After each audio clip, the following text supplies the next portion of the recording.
Terima kasih Om BP. Malam ini sungguh sangat luar biasa. Saya bisa ngobrol bareng sama Om BP. Untuk pemirsa di rumah, khususnya yang ada di Kutai Timur, wabil khusus untuk Dapil 2, Kecamatan Rantopulung, Bengalon, Sangatta Selatan, dan Kecamatan Teluk Pandan. Marilah kita belajar mengevaluasi terkait masalah dinamika politik. Jadi masyarakat jangan mau dibodoh-bodohi sama calon yang senang membeli suara. Karena sudah pasti mereka tidak akan amanah. Pasti sudah itu. Yang namanya mereka membeli, Pak, Bu, itu sudah pasti setelah duduk mereka berpikir bagaimana modalnya bisa kembali. Jadi harapan saya, selama ini sudah ada contoh yang saya berikan, walaupun itu mungkin masih jauh dari kata maksimal yang ada di Kecamatan Teluk Pandan. Ayo kita bismillah bareng-bareng, kita ikut membantu berperan serta membangun Kutai Timur. Sayang kita punya bupati yang cukup lumayan bagus, kalau kita tidak bantu support dari bawah dengan cara yang bagus.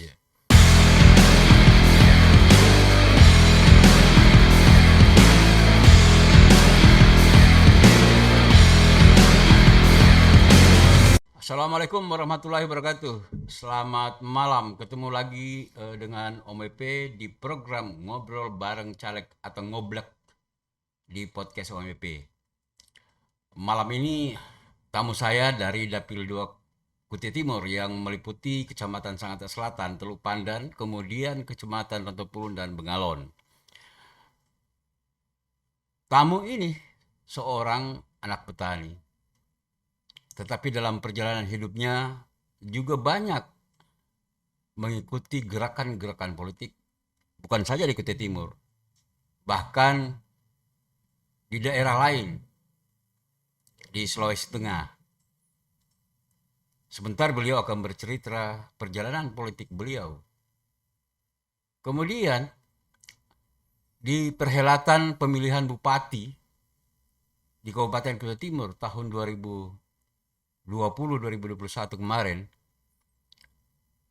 tamu saya ini menjadi ketua tim ses ASKB, Ardiansa Sulaiman dan Kasmidi Bulang. Di sisi lain, beliau juga menjadi salah satu ketua paguyuban Ikawangi, Ikatan Keluarga Bayuwangi. Bicara tentang Bayuwangi, agak ngeri-ngeri sedap juga tuh. Katanya di sana banyak hal-hal yang bisa merindingkan bulu roma. Tetapi kita tidak bicara itu malam ini, kita bicara politik. Saya perkenalkan tamu saya malam ini, si Yoto atau Mas Nyoto, caleg Partai PKS Dapil 2 Kutim nomor urut 2. Assalamualaikum Masku. Waalaikumsalam warahmatullahi wabarakatuh. Iya, lama kita ini baru ketemu lagi nih Mas. Iya kan? Beberapa hari sempat kita WA-WAan. Katanya mau juga ngobrol bareng di podcast MIP ini. Nah, Mas Yoto, kan tadi saya sudah ngomong tuh bahwa Mas Yoto akan menceritakan sedikit ke pemirsa kita terkait dengan perjalanan politik Mas Nyoto. Saya dengar pernah di Sulawesi. Sulawesi mana itu, Mas? Sulawesi Tengah, Om, Morowali, Om. Oh, daerah Morowali. Siap. Oh, Siap. kok bisa ada di sana, Mas? Dulu ikut orang tua tahun 93, orang tua saya ke sana, akhirnya saya nyusul ke sana. Oh, nyusul ke sana. Siap. Dari Pulau Jawa atau? Dari Pulau Jawa. Oh, dari Banyuwangi langsung ke sana. Iya. Jadi saya itu ibu Banyuwangi, bapak Jogja. Oh, jadi perpaduan antara wilayah kerajaan dengan wilayah kerajaan juga sih Banyuwangi itu pada zamannya kan. Cuman bedanya halus sama agak sedikit kasar gitu. Ya, kalau di Jogja memang halus. Kalau di Banyuwangi itu kedengarnya kasar karena dia kan orang-orang pesisir itu kan sama dengan misalnya kita orang-orang Bugis yang tinggal di pesisir juga itu suaranya keras-keras. Siap. Iya kan? Siap. Hanya kedengarannya keras sebenarnya, tetapi hatinya lembut. Iya Insya kan? Allah, insya Allah. Jangan melihat paras seseorang. Jangan melihat suara keras seseorang, tetapi lihatlah hatinya. Siap. Biasanya begitu Mas kan? Insya Allah. Daripada kita lembut-lembut tetapi nikung tuh. Mas, coba ceritakan kepada kita tuh perjalanannya tuh. Kok sampai ke Morowali dan sebagainya dan sebagainya. Baik. Assalamualaikum warahmatullahi wabarakatuh. Makasih banyak Om Ya. atas waktunya sehingga saya malam ini bisa duduk bareng ngobrol sama Om BP di podcastnya Om BP. Siap. Jadi dulu saya waktu di Morowali itu kebetulan di kampung saya itu ada putra daerah Ya. yang bekerja sebagai asisten 1 di Luhut Timur, namanya Anwar Hafid. Pak Anwar apa ya? Ya. Jadi pas ada pemekaran Kabupaten Morowali dari Kabupaten Poso, Aha. kita anak-anak muda dipanggil, dikumpulkan. Iya. Bagaimana kalau seandainya saya ikut berkontestasi di Pilkada Morowali. Iya. Akhirnya kita support, kita dukung. Dan beliau waktu itu betul-betul tidak punya uang, tidak punya modal. Oh. Iya. Tapi alhamdulillah terpilih. Terpilih ya. Terpilih dan Dengan gerakan anak-anak muda nih. siap. Jadi 2 kali saya menjadi tim pemenangan ini, Ya. nasib saya memang selalu mendukung calon kepala daerah yang tidak pernah berduit. Ya. Cuman alhamdulillahnya itu menang terus, Selalu menang. selalu menang dan alhamdulillahnya amanah. Amanah. Iya. 2 kepala daerah, calon kepala daerah didukung, kemudian dua-duanya duduk, tidak terlalu banyak duit, ketika menjalankan tugasnya amanah. Amanah. Itu yang sebenarnya dicari orang. Mas. Itu yang sedikit saya merasa bangga. Iya. Karena saya tidak salah untuk mendukung salah satu calon kepala daerah. Bicara Morowali, tahun 90 sebenarnya itu saya pernah juga di sana tuh. Siap. Tapi tidak lama, hanya pergi survei, melakukan survei. Apa yang kami survei itu sebenarnya barangnya cukup banyak. Hanya waktu itu tahun 90 itu transportasinya luar biasa rusak. Siap. Kami dari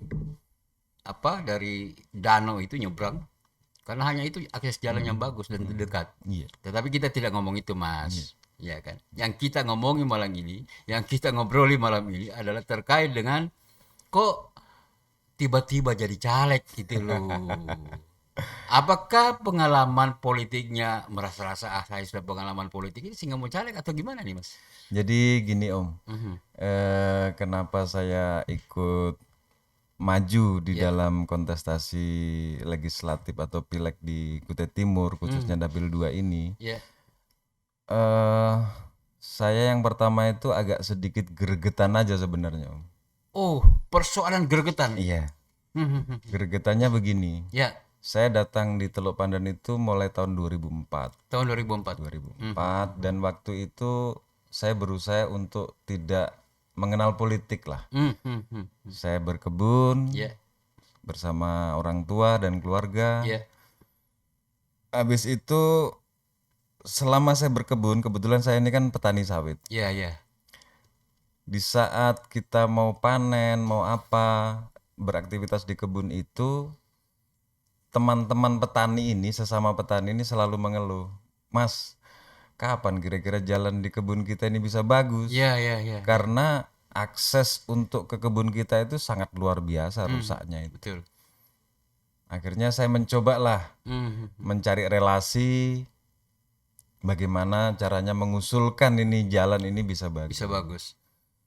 Saya mulai ikut mengusulkan itu mulai tahun 2009. Setiap ada musrembang di desa apa itu saya selalu diundang dan selalu saya usulkan, tapi hasilnya mentah semua. Ya. Hasilnya mentah semua. Bahkan di depan rumah saya yang pertama, di depan SMP 1 Ya. Teluk Pandan ya? Teluk Pandan, itu saya usulkan itu mulai tahun 2009, bagaimana ini akses jalan ke masjid ke SMP ini bisa disemenisasi. Itu saya usulkan setiap musrembang dari tahun 2009, tidak pernah ada realisasi. Ya. Terakhir ujung-ujungnya saya sendiri juga yang ngecor kan. Oh gitu. Setelah Pak Bupati terpilih, Oh, ya. baru Pak Bupati ibaratnya ngasih program, udah dicor aja. Alhamdulillah. Maksudnya Bupati Pak Ardiansa Pak Sulaiman. Ardiansa. Oh. Seandainya mungkin saya tidak kenal sama beliau, mungkin sampai hari ini belum dicor. Mungkin. Iya. Nah, bicara terkait dengan Teluk Pandan, saya melihat bahwa di sana kan itu kebun sawit masyarakat itu kan banyak yang masuk di Taman Nasional. Iya.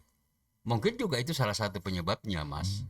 Sehingga anggaran untuk masuk ke situ itu eh, apa? Ada keraguan dari pemerintah daerah Iya. sehingga tidak memasukkan anggaran ke situ, atau juga mungkin agak ada teguran dari Badan Pengelola Taman Nasional Kuta itu sehingga akhirnya terhambat. Tetapi kalau misalnya jalan pendekat aja dari mana? Dari rumah warga yang di pinggiran jalan itu ke masjid itu, dan memang itu keterlaluan kalau udah dicor. Iya, jadi begini. Itu alasan Taman Nasional itu menjadi alasan yang awalnya itu alasan yang sangat krusial, sekarang menjadi alasan klasik, Om. Kenapa saya bilang seperti itu? Kalau itu yang mau dikupas, Ya, masalah saya tidak mau berbicara di kecamatan yang lain. ya, ya. Saya mau berbicara di Kecamatan Teluk Pandan Teluk aja Pandan. dulu untuk Ya, malam ini. betul, betul. Kalau kita mau berbicara Taman Nasional khusus di Kecamatan Teluk Pandan, harusnya kita itu berterima kasih sama Pak Riansa. Hmm. Suka tidak suka, diakui tidak diakui, beliau adalah pahlawan di Ya, situ. ya, ya. Kenapa saya bilang seperti itu? Karena satu-satunya bupati yang berhasil mengingklafkan Ya, sebagian wilayah yang ada di Kecamatan ya, Teluk ya, Pandan. ya. Oke, sekarang tadi Om BP berbahasa masalah terbengkalai atau terkendala dari pihak Balai Taman Nasional. Balakan betul. Itulah yang salah satu menghambat pembangunan di Teluk Pandan. Oke, itu bisa saya terima. Ya, Tapi persoalannya sekarang itu jalan penghubung yang dari pinggir jalan nasional ya masuk inklap. yang masuk inklap. Oh, Itu yang saya sedikit gimana ya. Ini barang saya mau tertawa, ini bukan barang lelucon. iya, iya. Tapi saya tidak mau tertawa itu kok begini modelnya gitu loh. Tidak tertawa kok lucu. Iya. Makanya saya ini solusinya nggak ada lain, harus bismillah maju. Oh, Itu jadi solusi. itu yang melatar belakangi Mas Nyoto kenapa mau maju menjadi salah satu caleg di tahun 2024 itu. Ini karena persoalan infrastruktur jalan itu. Siap. Betul. Dan hampir semua memang keluhan-keluhan masyarakat kita di Kabupaten Kutai Timur itu ya terkait memang jalan penghubung. Ada beberapa faktor ya. Selain faktor luasnya daerah kita, juga faktor anggaran di tahun-tahun lalu, tahun-tahun kemarin. Nah, tahun-tahun sekarang ini kan anggaran kita sudah besar. Dan saya juga melihat bahwa progres pembangunan khususnya di kecamatan-kecamatan itu sudah bagus. Nah, masuk menjadi calon anggota DPRD.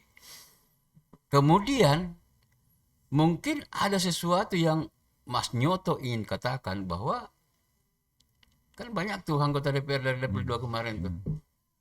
Ada 8 orang. Ada 8 orang.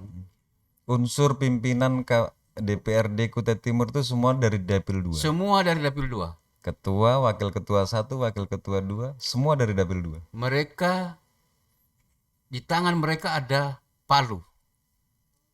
Tetapi tidak memperhatikan dapilnya. Disitulah yang membuat saya merasa tergelitik, Om. Iya, iya, iya, iya, iya, iya. Kenapa? Ada apa sebenarnya? Ini yang saya kepingin mencari tahu. Iya, iya, iya. Bagaimana caranya supaya saya tahu, saya harus ikut di dalamnya. Harus terjun masuk. Harus terjun masuk. Harus masuk ke sistem agar supaya kita tahu, oh ternyata di dalam sistem ini begini dan begitu. Betul, betul sekali. Betul sekali, Om. Luar biasa. Nah, kemudian ketika mengetahui sistem itu, mungkin Mas Nyoto ingin melakukan sebuah perubahan atau bagaimana? Jadi gini, selama kepemimpinan ASKB, Ya, saya kan sedikit banyak ikut terlibat di dalam pembangunan maupun di dalam program-program ASKB yang lainnya. ya. Di sini memang banyak kejanggalan yang apa ya, menurut saya itu sebenarnya tidak layak sih untuk saya obrolkan malam ini di sini. Iya.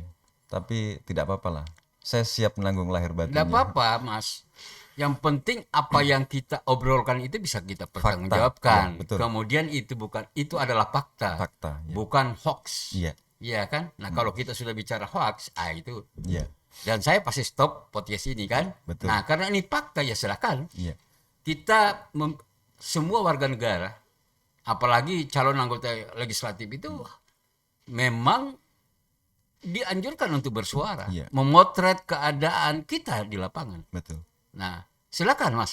Jadi gini Om, bicara masalah anggaran APBD Kutai Timur. Ya, Tahun 2000, sebelum tahun 2023, ya, ya. sebelum tahun 2022-23 itu kan Om BP tadi bilang anggarannya kecil. Iya, iya.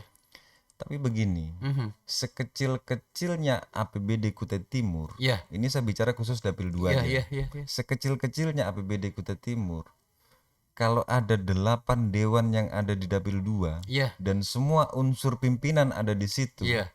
Teluk Pandan harusnya sudah terbangun loh. Seharusnya sudah Seharusnya. terbangun. Iya. Sekecil-kecilnya lah APBD Kutai Timur, ada 8 dewan di situ. Nah, betul. Dan semua unsur pimpinannya ada di situ. Iya, iya, iya. Nah, setelah saya masuk ikut terlibat terkait masalah pembangunan di dalam kepemerintahan ASKB ini, Mhm. di situ banyak yang menggelikan memang. Iya. Banyak yang menggelikan.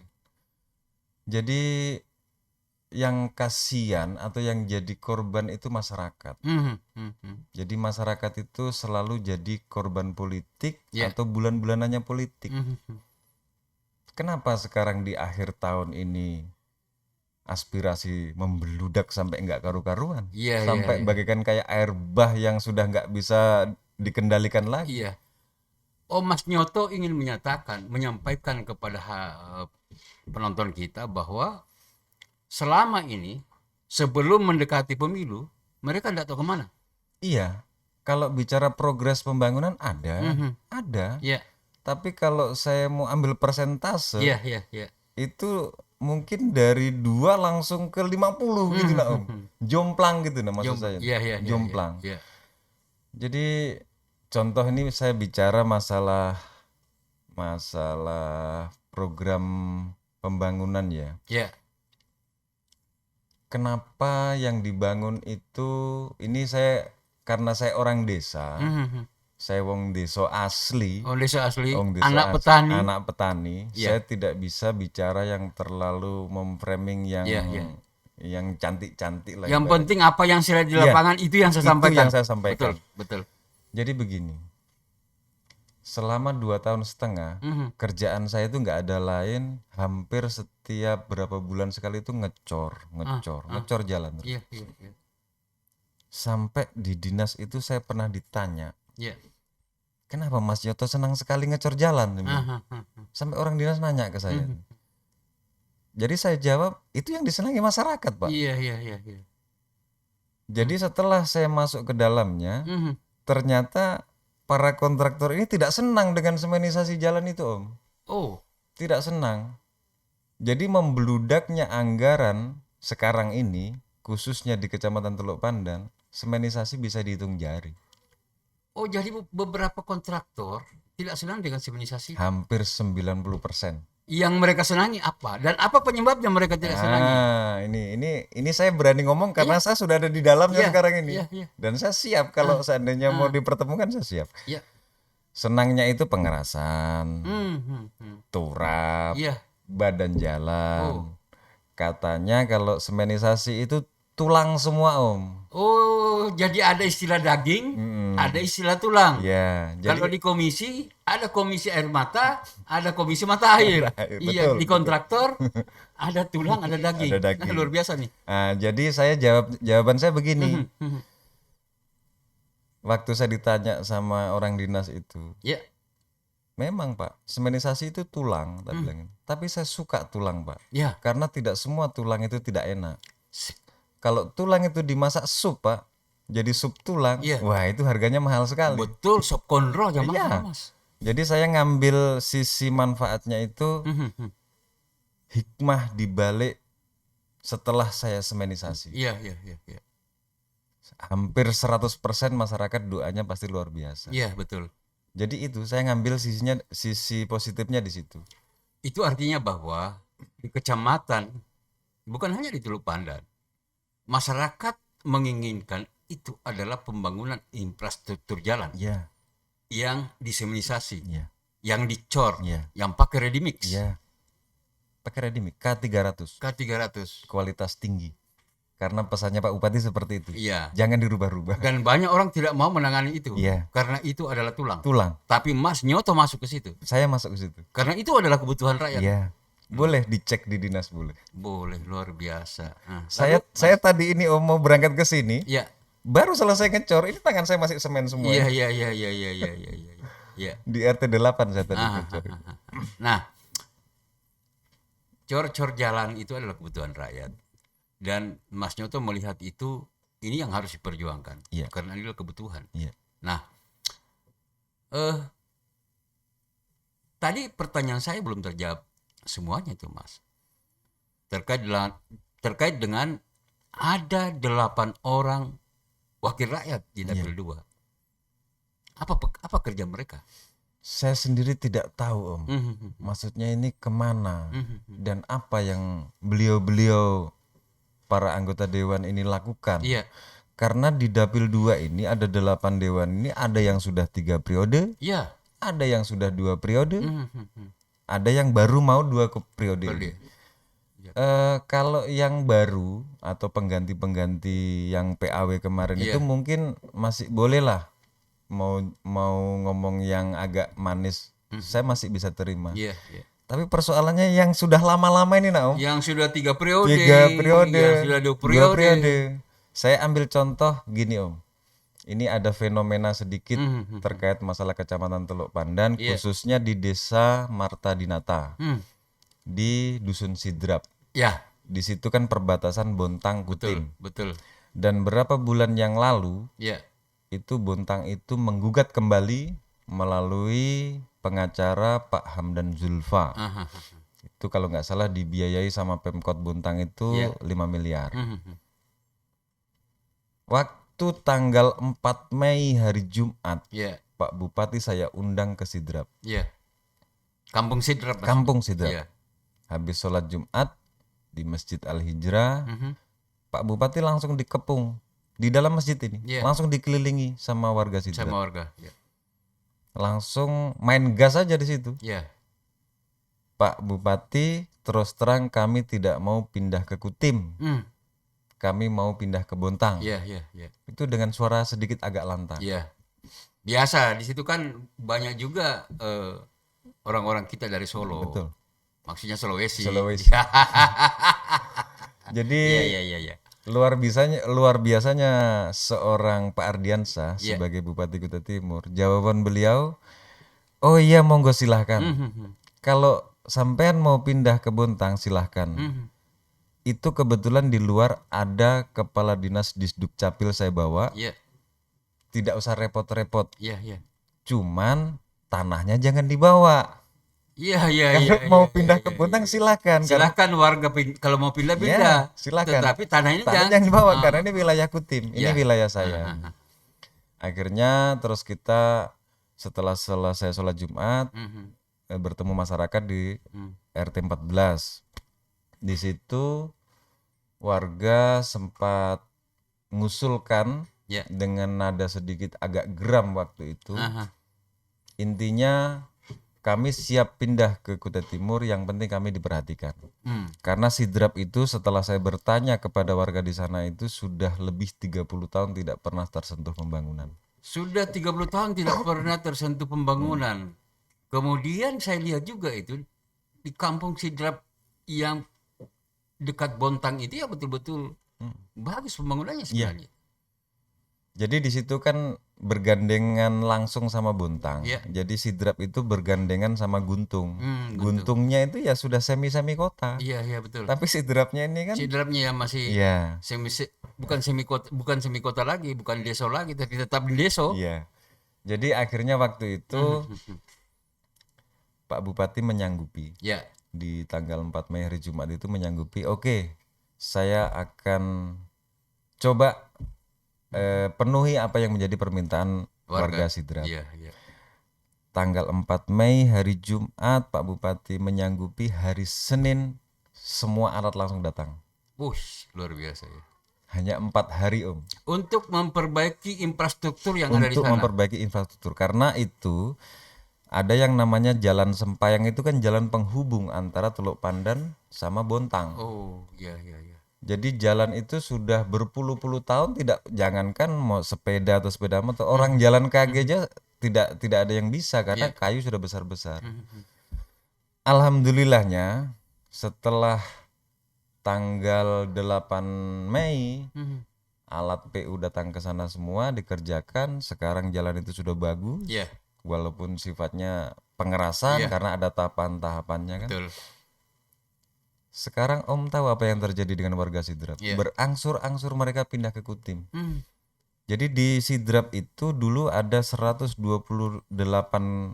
warga yang ber-KTP Kutai Timur, sekarang sudah alhamdulillah sudah hampir 800-an. Di Kampung Sidrap itu. Kampung Sidrap. Dan semua masuk Kabupaten Kutai Timur. Kabupaten Kutai Timur. Nah, pertanyaan saya, siapa yang membawa bupati ke situ tuh, Mas? Saya. Mas Nyoto yang bawa. Saya yang bawa. Saya yang bawa. Wow. Jadi bagaimana caranya saya mengundang Pak Bupati waktu itu? Iya. Saya sewakan bis Samarinda Lestari, Aha. 6 juta waktu itu saya sewa. Saya bawa lagi mobil kecil 4, saya bawa masyarakat datang ke Rujak. Oh. Iya. Pak, ini ada masyarakat minta seperti ini. Mhm. Siapa tahu ada waktunya sampean, tolong dilihat di sana. Karena saya kemarin punya janji waktu kampanye, Pak. Oh, maksudnya kampanye anu nih. Waktu pilkada nih. saya Iya, waktu saya jadi ketua tim pemenangan, Iya, kan iya, saya selama 6 bulan berkampanye terus, Om. Iya. Jadi kalau calon pemimpin yang saya dukung ini tidak amanah, kan saya yang malu. Betul. Jadi Pak Bupati tidak punya alasan untuk menolak Iya, undangan iya, saya, iya. karena saya punya janji. Betul. Akhirnya didatangilah ke sana. Mhm. Nah, di sini yang sedikit ada fenomena yang agak lucu. Mhm. Sekarang ini posisi per hari ini Mhm. banyak aspirasi yang masuk ke Sempayang, Oh. Sidrap. Sidrap, iya. Pertanyaan saya, Iya.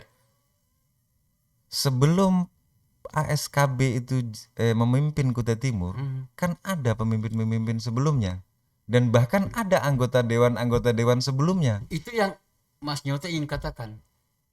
Kenapa sebelum-sebelumnya nggak masuk? Betul. Kenapa sekarang baru masuk? Iya. Apalagi di penghujung atau awal pertarungan politik ini. Betul. Mhm. Jadi yang sedikit saya agak lucu itu begini Om. Bagaimana mereka bisa membawa aspirasinya ke Sidrap sekarang ini, Iya. kalau seandainya jalan ini kemarin tidak diperbaiki. Kenapa kemarin kalian tidak perbaiki Betul itu sekali, Om. sehingga tidak ada persoalan yang Iya. ada di lapangan. Betul. Mhm. Itu yang kadang-kadang saya kepengen tertawa sebenarnya Iya, itu. iya. Cuman ini bukan barang lelucon. Mhm. Jadi unik lah.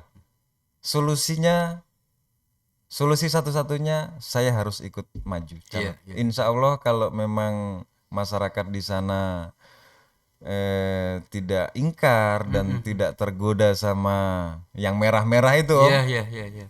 insya Allah lah bisa melenggang nanti. Bisa melenggang itu. Insya Allah. Luar biasa optimismenya. Iya. Tapi oke, kita cut dulu itu. Saya ada sesuatu juga yang menjadi pertanyaan di pikiran saya ketika Mas Nyoto ngobrol terkait dengan Pak Ardiansa. Mas Nyoto kenal Pak Ardiansa itu di mana? Di sini nggak tahu ya Om, apa ini sebuah kebetulan atau memang sudah kehendak yang maha kuasa. Kurang 6 bulan mau pilkada, ada salah satu orang Ya, datang ke rumah saya. ya. Mas, nanti malam ada calon bupati dan calon wakil bupati mau singgah ke rumah sampean. iya. Siapa? Pak Ardiansa. Saya kaget. Ya, Saya kasih tahu istri saya, nanti malam katanya ada calon bupati mau singgah ke rumah kita. iya. Posisi saya belum kenal. Waktu itu belum kenal dengan Belum Pak. kenal sama sekali. Iya. Akhirnya singgahlah di rumah saya. Jam 9 malam sampai jam 3 subuh. Wih. Iya. Jadi di situ saya diminta untuk jadi ketua tim pemenangan SKB. Khusus untuk di Kecamatan Teluk Pandan. Khusus Kecamatan Teluk Pandan. Di situ di Kecamatan Teluk Pandan itu kan sebagian besar orang Bugis, Mas. Di situ hampir 70%, Om. Orang Bugis. Bugis. Hampir 70%. Kemudian diminta oleh Pak Ardiansa Jadi ketua tim jadi ketua pemenangan. tim. Tapi orang Jawa. Orang Jawa. Ini kita kan tidak bisa masalah suku saya. Yang ini yang menarik nih. Di sebuah komunitas justru bukan suku di komunitas itu yang dijadikan ketua tim, justru Mas Nyoto yang ditunjuk sebagai ketua tim. Memang di sini dulu sempat banyak yang menyoroti dan bahkan ada yang tidak setuju. Ya. Ada yang tidak setuju saya jadi ketua tim. Iya. Tapi itu tadi kembali saya bilang, apakah ini sebuah kebetulan Iya. atau ini memang sudah kehendak yang maha kuasa? Iya. Tapi untungnya juga teman-teman yang menginginkan di posisi saya waktu itu Aha. tidak sampai mereka yang duduk di situ. Oh. Seandainya mereka yang duduk di situ mungkin mereka menyesal. Iya. Karena waktu itu tidak ada uangnya. Betul. Ya, kan banyak orientasi orang itu ingin menjadi tim sukses, kemudian ingin menjadi relawan karena ada sesuatu. Iya. Iya kan? Ya walaupun kita ketahui bahwa sebenarnya munculnya relawan ini karena tidak efektifnya mesin politik di masing-masing partai politik itu untuk bergerak mendukung calon yang didukungnya. Betul. Nah, kemudian di belakang hari muncul istilah relawan. Ya kadang-kadang melawan, ya kan, kadang-kadang rela. Kadang-kadang gitu. rela. Tapi itulah proses perjuangan politik Siap. di masyarakat kita. Iya. Memang banyak yang kecewa, tetapi kan yang namanya calon bupati atau wakil bupati yang kita dukung kan memang tidak bisa memuaskan semua orang. Betul. Ya kan, tergantung niat kita yang apa maksud kita mendukung seseorang itu. Iya. Seperti dengan timnya Mas Nyoto sekarang ini. Apa maksud tim Mas Nyoto mendukung Mas Nyoto? Tentu kan Mas Nyoto sudah sampaikan tuh tentang terkait program-program yang akan dikembangkannya nanti. Iya kan, ya mudah-mudahan program itu bisa dilaksanakan kalau Mas Nyoto duduk dan menjadi bukti dan rekam jejak politik Mas Nyoto di kemudian hari sehingga tidak setengah mati lagi untuk bekerja. Betul. Dan masyarakat akan ngobam gini. Tuh Mas Nyoto tuh saya dukung tuh, ini yang dikerjakannya, ini yang dikerjakannya. Bukan dia bekerja mendekati pileg. Ya kan? Seperti yang Mas Nyoto soroti bahwa 8 anggota DPR di Dapil 2 ini nanti mendekati pemilu baru turun ke lapangan menghamburkan proyek-proyek melalui pokok-pokok pikiran mereka. Nah, Mas Nyoto kemudian kenal dengan Pak Ardiansah. Lalu kujuk-kujuk masuk di PKS.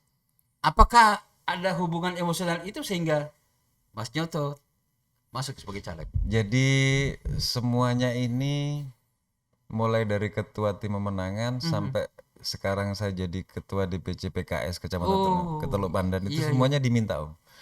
Semuanya diminta untuk melanjutkan dan bahkan terakhir saya diminta untuk calon legislatif. Ini. Nah, jadi begini, kembali lagi karena saya betul-betul angkat topi sama beliau, sama Pak Ardiansah itu karena hatinya itu apa ya, religiusnya itu terlalu kental sekali. Iya. Dan saya betul-betul angkat topi sama beliau. Iya. Karena seandainya di Kutai Timur ini ada 5 orang aja pejabat yang seperti itu, saya nggak ngerti sudah sejahteranya masyarakat kayak apa. Iya. Ini harus saya omongkan. Fakta yang saya lihat seperti itu. Dan bahkan saya waktu mau diminta untuk calon legislatif ini, saya sempat ada 3 bulan baru tak kasih jawaban. Karena kalau mau berhitung masalah duniawi, saya ini orang yang paling tidak suka terikat. Iya. Saya mau bangun jam berapa, mau kemana itu terserah saya gitu loh. Artinya saya suka-suka saya lah, karena saya petani kan. Gitu. Sempat juga saya bertanya, emang disuruh maju dewan tuh gaji dewan berapa? Sempat saya bertanya seperti luar itu. Biasa, iya. Dia bilang 30-40 jutaan. Dia bilang, aduh kalau gaji segitu ya bukan saya mandang remeh juga lah. Tak bilang gitu, tak parenkan sawitku 3-4 rit cukup sudah. Cuman kembali lagi saran itu tidak seperti itu. Itu betul Mas, bahasa sampean itu betul kalau untuk bicara pribadi. Tapi kalau Mas itu niatnya dari awal kepengen berjuang untuk Kutai Timur khususnya Dapil 2, ayo bismillah. Ayo bismillah, karena kalau Mas Nyoto tidak maju nanti akan diisi sama orang-orang yang mungkin pola pikirnya tidak seperti Mas Nyoto. Ada orang berpendapat begini, bahwa jika orang-orang baik tidak masuk ke dunia politik, maka akan diisi oleh orang-orang jahat, jahat. ya kan. Nah kemudian juga banyak kan juga kita lihat tuh caleg-caleg di partai A, B, C, D, banyak juga orang yang sebenarnya orang mampu. Jika dibandingkan dengan gajinya di DPR itu tidak seberapa. Iya, betul. Beberapa tamu saya ini, saya tanya, kenapa lagi mau itu? Dia bilang, saya ingin mengabdi kepada daerah ini. Kenapa saya ingin mengabdi kepada daerah ini? Karena daerah ini telah memberikan kehidupan yang baik kepada saya. Nah sekarang saya balas, ingin masuk ke situ. Ya mudah-mudahan niat awalnya begitu, dan ketika duduk juga konsisten dengan niat itu untuk membangun daerah ini. Kenapa saya katakan begitu, Mas? Ya kebanyakan kan begitu. Iya. Sebelum jadi caleg, pak. Ketika jadi caleg, apa yang terjadi? Seperti yang Mas Nyoto keluhkan. Kemana 8 orang anggota DPR di dapil 2 ini ketika dia duduk. Dan pada saat mendekati pemilu, baru dia datang lagi. Nah, itu. Bukan berarti mereka orang-orang tidak baik. Iya kan? Iya. Nah, kemudian Mas Nyoto masuk jadi caleg. Dan ternyata Mas Nyoto ketua PKS di sana ya. Iya, ketua DPC PKS. Ketua DPC PKS Kecamatan Teluk Pandan. Itu ada ada berapa jumlah DPT yang di Kecamatan Teluk Pandan gitu, Mas? Sekitar kurang lebih sekarang ada hampir 12 ribuan. Oh, 12.000. 12 ribuan. Lumayan besar itu. Iya.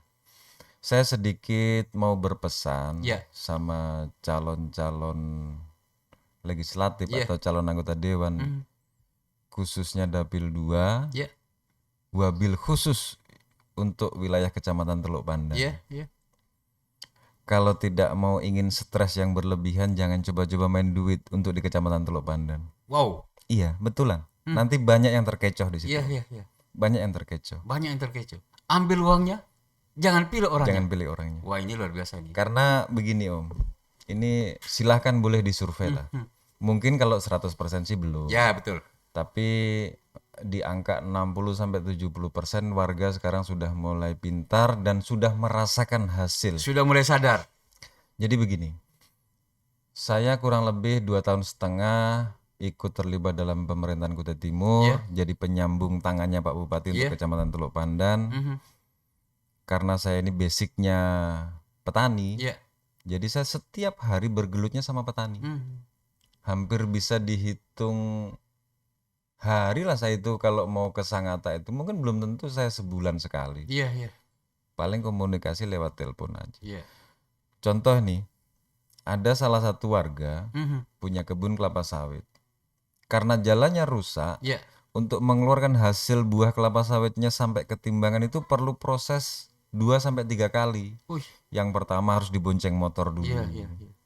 Nanti sampai di mana posisi mobil bisa ditaruh di situ baru dilangsir pakai mobil lagi. Yang tadinya itu ongkos ngelangsir buah sawitnya itu dari kebunnya mereka itu sampai ke timbangan itu ada yang sampai 600.000 per ton. Wih. Ada yang sampai 500.000. Nah, bicara nambah 1.000, 15.000. Kemudian sampai di timbangan itu berapa per ton? Sekarang harga sawit 1.900-an. Berarti 1.900.000 ya. 1.900.000. Padahal kalau akses jalannya diperbaiki, Rp100 aja ongkos langsirnya. luar biasa. Dan sekarang itu yang sudah mereka rasakan. Atas perjuangan Mas Nyoto. Betul. Lah kalau sudah diperjuangkan begitu, masyarakat tidak mau bantu Mas Nyoto nanti, ya rugi dong dia. Dan insya Allah mereka semua bantu. Makanya saya pesan sama caleg-caleg yang ada di Kutai Timur, khususnya Dapil 2, wabil khusus untuk Kecamatan Teluk Pandan. Jangan coba-coba. Jangan coba-coba main uang. Iya. Ketimbang nanti stres. Ah. Kalau mau dicoba monggo silahkan. Iya. Mungkin ada lah yang nyangkut 1-2 orang, mungkin ada lah. Itu tidak bisa kita pungkiri. Dari 100 orang yang diserang, ya kalau ada 50-50 enggak apa-apa lah. Kayaknya kalau Teluk Pandan tidak sampai. Tidak sampai ya. Tidak sampai. Begitu sadarnya sekarang masyarakat terkait dengan politik di sana. Bisa dites. Nanti Om, mudah-mudahan kita semua diberi kesehatan umur panjang Om, nanti kita lihat hasilnya. Iya. Di bulan 2 tanggal 14 itu. Nanti kita lihat hasilnya. Nah, kemudian itu kan tidak mungkin juga tadi Pak Bupati tiba-tiba mau muncul di rumah Mas Nyoto dan meminta Mas Nyoto menjadi ketua tim sukses di Teluk Pandan. Pasti ada orang yang memberitahu beliau bahwa Mas Nyoto itu cocok. Sampai per hari ini saya belum tahu persis pembisiknya beliau itu siapa. Iya. Cuman saya kalau mengira-ngira, Iya. di antara orang tua saya Pak Haji Someng Oh, Haji Someng, ya. atau dengan almarhum Pak Andi Sering. Oh, itu yang Sekitar dua orang itulah. Iya, iya, iya, Tidak iya. jauh-jauh dari situ kayaknya sih. Iya, iya, Karena iya. saya posisi memang belum kenal waktu itu. Mm-mm. Dengan Pak Ardiansyah belum Haji kenal. Someng dengan Pak Andi Pak Sering. Andi Sereng. Kedua tokoh itu juga cukup akrab dengan saya. Iya. Hanya sekarang sudah jarang bertemu, apalagi Pak Andi Sering kan sudah meninggal almarhum. Tapi kalau Haji Someng itu titip salam. Oh iya, siap. Tapi Siap. kalau ngomong OMP pasti dia tidak paham. Kalau ngomong nama saya itu salah. Iya, masih ingat. Siap. Nah, kedua tokoh itu jangan-jangan nih Mas Nyoto, Haji Someng ini nanti menjadi tim sukses juga Mas Nyoto di sana. Beliau itu walaupun beliau itu dari Sulawesi, Iya, dari iya, Bugis, iya. tapi kalau Om BP pas lewat Mm-mm. bisa singgah di rumah beliau atau di rumah saya, nanti Om BP bisa nanya sama beliau Mm. seberapa jauh kedekatan saya sama beliau. Iya, Karena beliau sudah saya anggap jadi orang tua iya, saya, iya. karena kebetulan kedua orang tua saya sudah tidak ada semua Om. Oh, almarhum. Iya, Iya, Laura. sudah hampir 4 tahun yang lalu. Jadi istilahnya Haji Someng itu bapak angkat lah di sana. Siap, siap, Itu tokoh yang luar biasa. Panutan masyarakat Bugis yang ada di Teluk Pandan. siap. Satu hal yang menjadi bagian terpenting itu kalau di suku Bugis. Jangan pernah dilukai hatinya. Betul. Ketika mereka terluka, kamu bawakan emas juga, itu mereka tidak percaya. Itu karakter orang Bugis. Tetapi kalau kamu bagus, ya, kamu masih jauh aja itu sudah dipanggilnya. Siap. Bahkan kita dibuatkannya apa itu istilahnya itu, beras ketan itu pagi-pagi. Itu karakter orang Bugis. Karena kita perantau-perantau Bugis, ini mohon maaf ya, Iya. kami selalu berprinsip di mana langit dijunjung, di situ bumi kami pijak.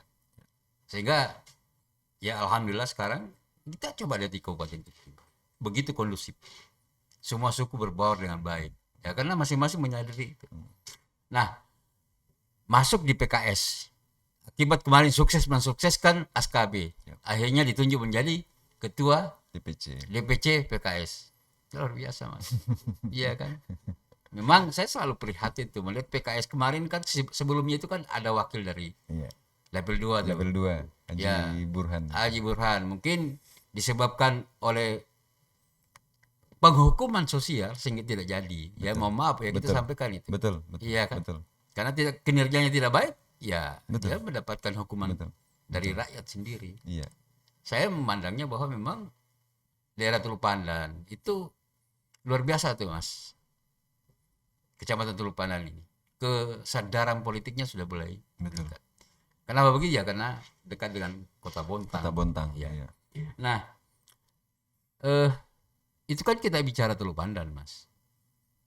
Di daerah lain, kecamatan-kecamatan lain yang di Dapil 2 itu kan, Ada apa Mas Nyoto juga menyentuh mereka itu? itu saya bersentuhan sama 4 kecamatan yang lain itu bukan karena saya mau mencalonkan ini Om. Oh, Itu jauh-jauh hari sebelumnya. oh sudah melakukan, Jadi bicara Rantopulung. ya. Rantopulung itu tahun 2011 Mhm. itu ada sebuah perusahaan Ya. yang masuk membuka lahan di sana namanya PT KAN, Oh, PTK. Kalimantan Agro Nusantara. Iya, iya, iya. Itu satu perusahaan tuh bibit kelapa sawitnya dari saya semua. Oh, dari Mas Nyoto. Oh. Satu perusahaan. Iya, iya, iya, iya. Akhirnya saya berdayakanlah warga di sana Mm-mm. untuk menanam itu. Itu di SP berapa tuh, Mas? SP3. SP3 ya? Iya. Iya, iya, iya. Jadi komunikasi saya dengan warga di Rantopulung, kebetulan di sana kan teman-teman Jawa juga banyak, Ya, dari Banyuwangi juga banyak. Ya tidak begitu asing. Hmm. Rantopulung itu tidak begitu asing Iya, buat iya, saya. iya, iya. Bicara Bengalon, Ya. Bengalon itu ada beberapa kelompok tani Mhm. yang lokasinya itu ada di wilayah Skambing. Oh, daerah Skambing. Skambing. Dan itu nggak tahu gimana ceritanya mereka mempercayakan saya untuk di depan Oh, itu sawit ya? sawit. Mhm. Artinya komunikasi saya ke 4 kecamatan ini insya Allah ada lah isinya. Dan komunikasi itu bukan pada saat Bukan. mau menjadi caleg. Dari tahun 2011 Iya, iya, sampai iya. hari ini. 2011. Iya. Bahkan kalau Om BP mau tahu, ada fenomena yang sedikit mungkin agak aneh. Ini terjadi sekitar seminggu yang lalu. Iya, Jadi ada teman-teman dari Sangatta Selatan, iya, iya, dari Sangkima, ada yang dari sini. iya. Itu ngundang saya untuk datang ke sini karena saya terlalu sibuk, akhirnya saya tidak sempat ke sini. Mereka-mereka yang ke rumah saya. Iya, iya, iya, iya. Itu bukan 1-2 orang, Om. Bermobil-mobil ke rumah saya itu. Untuk mendukung Mas Nyoto. Iya. Orang dari Sangatta Selatan. Ini sekitar seminggu yang lalu. Dan mereka ke rumah saya itu sambil bawa gamelan sekalian, Oh. main-main musik Iya, di iya, rumah iya, saya. iya, iya. Saya sambut dengan gembira. Artinya insya Allah masih bisa bersaing lah. Masih bisa bersaing lah Masih dengan bisa bersaing. caleg-caleg yang lain. Walaupun di situ ada incumbent 8 orang. Iya, Masih insya Allah masih bisa iya, bersaing. iya. Kalau incumbent 8 orang sebenarnya sih tidak. Pak Arpan kan sudah Oh iya. eh, Pak Arpan ke provinsi. provinsi ya Iya. kan. Nah, itu. Nah, jadi kursi Pak Arpan itu bisa direbut. Ya kan. Misalnya, kalau bisa direbut. Kemudian juga bukan persoalan incumbent dan bukan incumbent juga persoalannya di situ, Mas itu. Yang menjadi momok demokrasi kita ini kan Mas Nyoto sudah tahu ya, namanya money politik. Tetapi tadi Mas Nyoto sudah memberikan sebuah statement bahwa hati-hati kalau main uang di Kecamatan Kecamatan Tulepan. Pandan. Khusus Kecamatan Tulepan. Jangan disamakan dengan periode-periode sebelumnya. Iya, iya, iya. Karena sekarang begini, Om. Ini saya mencoba berbicara terkait kalkulasi nominal. Iya. Kalau satu orang punya kebun sawit 2 hektar, Iya. setiap 20 hari rata-rata mereka bisa panen 2-3 ton. Kalau ongkos langsirnya selama ini 1 ton itu 600.000, Iya. kalau mereka panen 2 ton berarti kan 1.200.000. 1.200.000. Ya. Itu dalam 20 hari sekali. 5 tahun dibagi 20 hari itu berapa kali panen kan? Iya, iya, iya. Terus sekarang mereka ongkos langsirnya tuh tinggal 150 perak. Jadi kalau 2 ton mereka sekarang itu keluarnya cuma 300.000. 300.000. Sebelumnya 1.200.000. Iya, iya. Kan 900.000 mereka kantongi setiap 20 hari sekali. Itu lansirnya itu bisa 100 kali, Mas tuh. Makanya Itu sekitar berapa ratus juta tuh.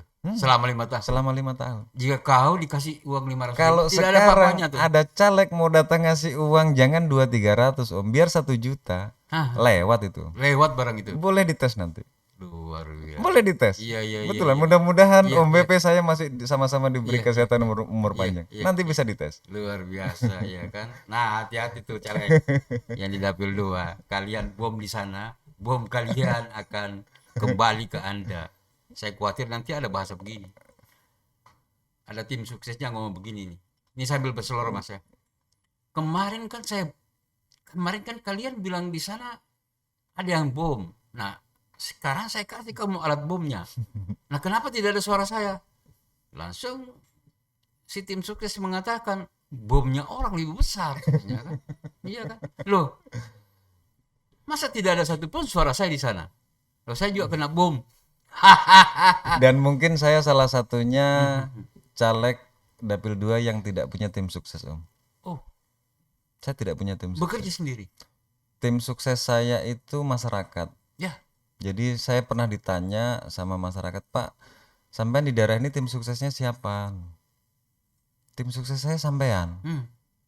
Jadi kalau sampean nanya tim sukses saya itu semuanya ada 3.000. wush. Karena saya tidak mau pakai tim sukses. Iya, iya, iya, iya, iya, iya. Karena kalau pakai tim sukses mereka yang sukses, Oh begitu. kita yang bonyol. Jadi saya mending tim sukses saya itu langsung masyarakat. Langsung masyarakat. Langsung Tidak mau menggunakan cara-cara biasa. Tidak bisa. Karena itu bikin stres. Iya. Jadi 3.000 ini adalah relawan Mas Nyoto. Iya. Yang betul-betul ingin membantu Mas Nyoto karena mereka sudah melihat bukti bahwa Mas Nyoto telah memperjuangkan jalannya sehingga ongkos angkutnya yang kemarin 1.200.000 Sekarang 300.000. 300.000. Setiap 20 hari mereka mengantongi uang 900.000. Coba Om Dari kalikan. selisih Dari selisih ongkos langsir. ongkos langsir itu. Itu yang baru dari selisih ongkos langsir. Yang kedua, mereka mau ke kebun jam berapapun, mau habis hujan, mau apa, mereka tidak ada kendala, tidak ada masalah. Karena akses jalannya Karena sudah akses bagus. sudah bagus. Yang ketiga, harga tanah mereka melonjaknya luar biasa. Meningkat ya. Di Sempayang itu Om, Iya. sebelum jalan kemarin saya perbaiki, harga tanah satu kapleng 10 kali 20 itu hanya 7 juta. Iya. Sekarang 35 juta. Satu kapleng. Satu kapleng. Rebutan. Luar biasa. Bisa dicek. Nah kembali ke persoalan money politik tadi ini. Ya memang ada fenomena yang menarik sekarang Mas itu di kecamatan-kecamatan itu. Dulu kan orang menganggap bahwa di kecamatan itu enak dibom. Ya dulu. Sekarang ekonomi masyarakat kita kan alhamdulillah di kecamatan, di desa-desa itu dengan adanya kebun sawit itu. Dia anggap kecil aja yang ke 500 itu. Benar feeling Mas tuh bahwa untuk masuk ke situ ya kita harus membantu mereka. Salah satunya tadi itu infrastruktur jalan yang diperbaiki. Dan itu jarang caleg yang bisa berpikir ke situ Mas. Saya ini selama 2,5 tahun ini hampir tidak ada putusnya untuk selalu bagaimana caranya memperjuangkan teman-teman. Karena saya sendiri memang petani gitu. Saya sendiri memang petani. Jadi untuk ketemu mereka saya tidak bisa ngatur jadwal gitu loh. Saya tidak bisa ngatur jadwal karena memang hari-hari saya ketemu.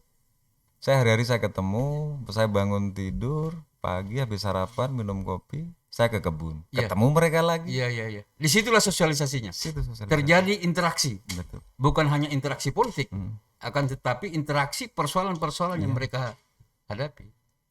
Dan Mas Nyoto selalu memberikan solusi.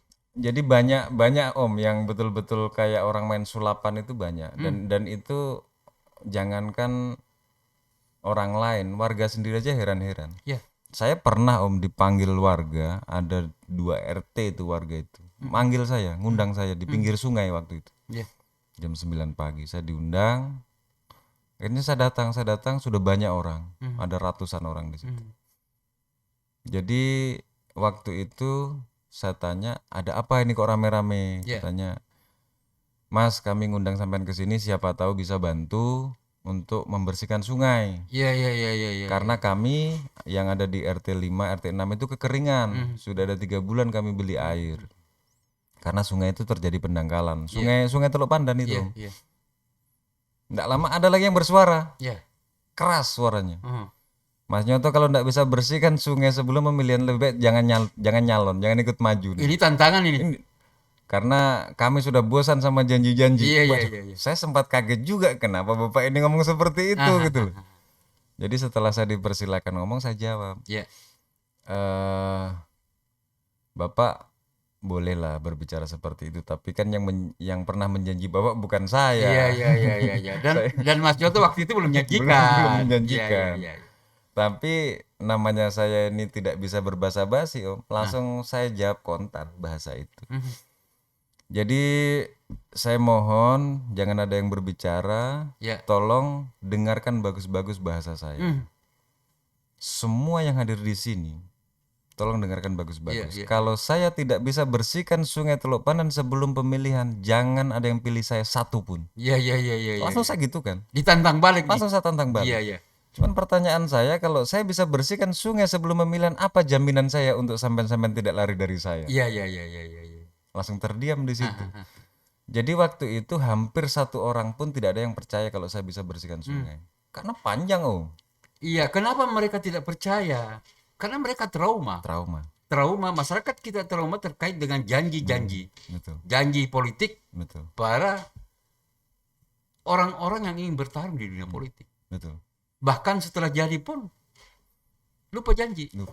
Ya jangan heran kalau ada selalu yang memberikan lelucon yang menarik itu. Perbedaan pilkada dengan pilkada. Iya kan? Nah, ini merupakan contoh kasus nih. Kalau Mas Nyoto bisa berhasil masuk sebagai anggota DPR, amin. Ini bisa menjadi sebuah contoh kasus terkait rekrutmen orang-orang yang ingin menjadi caleg. Betul. Karena kan banyak juga tuh yang tiba-tiba masuk jadi Masuk, caleg, ya kan? Tiba-tiba berubah jadi baik, ya kan? Sementara kan proses politik itu identik dengan proses sosial. Bahkan saya bilang, seandainya saya mau maju jadi caleg lagi, iya kan? Kan saya pernah maju juga, Mas. Oh gitu. Maju juga, iya kan? Di dapil 1. Iya, dapil satu. Dapil 1. Ya, alhamdulillah bisa nyumbang suara lah, ya kan? Nah, saya akan melakukan kerja-kerja sosial selama 5 tahun. Dan kerja-kerja sosial itu kan Mas Nyoto sudah lakukan. Iya. Jauh sebelumnya, 2011 sudah ada Mas Nyoto sudah melakukan kerja-kerja itu. Itulah yang sering disebut itu sebagai rekam jejak politik atau rekam jejak sosial seorang calon pemimpin. Jangan lihat rekam jejak dompetnya. Kalau masyarakat kita selalu melihat rekam jejak dompet seorang calon anggota legislatif atau calon bupati, ya maka sama halnya masyarakat itu menjual kedaulatannya. Pertanyaan saya kan begini aja, Om. Kalau kita kepengen kaya, Ya, jangan jadi pejabat, Om. ya, setuju. Jangan jadi pejabat, karena pejabat itu kalau dia bisa kaya, sudah bisa saya pastikan dia korupsi. Iya, iya, iya, iya, iya. Begitu iya. aja Iya, sudah, nggak iya. ada rumus yang aneh-aneh Iya, sudah iya, itu. kan sudah ketahuan tuh Sudah berapa ketahuan gajinya. gajinya berapa. Kalau dia punya pendapatan di luar itu, dapat dari mana? Iya, iya. Begitu. Benar. Jadi saya kalau seandainya saya hanya sekedar materi pribadi yang saya mau kejar, Iya. untuk apa saya maju ke sini? Bikin capek aja. Iya. Kebun sudah lumayan lah. Adalah. Bisa untuk beli beras, sisanya Nah, iya, sisanya iya, buat iya. beli mobil. Iya, iya, iya, iya, iya. Iya kan? Ada sisanya bisa beli mobil. Tapi jangan beristri lagi, Mas. Kan bahasa juga tuh. Akhirnya kan masuk istilah itu. Tahta, harta, Harta, wanita. Janganlah. Ist- Oke, Istri Mas. itu cukup satu aja, Om. Cukup satu. Iya, satu Satu di di Sangatta. satu di Iya. Teluk Pandan. Ini bercanda aja. Jangan sampai istrinya Mas Joti nanti komplain sama saya. Aman, aman. Oke, Mas. Kita sudah ngobrol banyak nih. Siap. Tidak terasa hampir 1 jam kita Siap, ngobrol. siap, siap. Iya kan? Nah, harapan Mas Nyoto kepada masyarakat, khususnya masyarakat Teluk Pandan, Rantau Pulung, Bengalon, dan Sangatta Selatan, terkait dengan niat Mas maju sebagai salah satu calon anggota legislatif di Kabupaten Kutai Timur dari Partai PKS nomor urut 2, yang tadi Mas Nyoto katakan, saya maju sebagai calon anggota legislatif dan kalau saya terpilih, saya tidak mau mencari kekayaan di situ, tapi semata-mata ingin berjuang mensejahterakan masyarakat di dapil 2. Silakan, Mas. Baik. Terima kasih Om BP. Malam ini sungguh sangat luar biasa. Saya bisa ngobrol bareng sama Om BP. Untuk pemirsa di rumah, khususnya yang ada di Kutai Timur, wabil khusus untuk Dapil 2, Kecamatan Rantau Pulung, Bengalon, Sangatta Selatan, dan Kecamatan Teluk Pandan. Marilah kita belajar mengevaluasi terkait masalah dinamika politik. Iya. Jadi masyarakat jangan mau dibodoh-bodohi sama calon yang senang membeli suara. Karena sudah pasti mereka tidak akan amanah. Pasti sudah itu.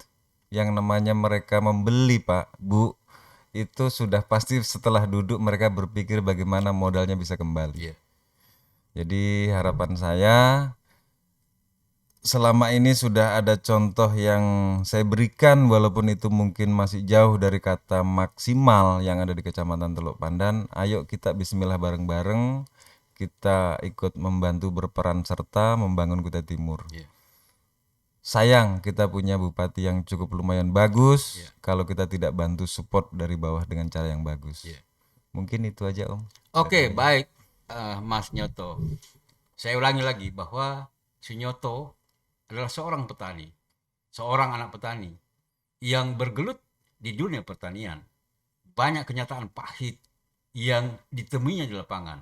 Itulah yang beliau lakukan bagaimana agar supaya petani-petani ini bisa mendapatkan akses jalan yang bagus. Beliau memfasilitasinya dan berhasil. Katakanlah seperti di Teluk Pandan.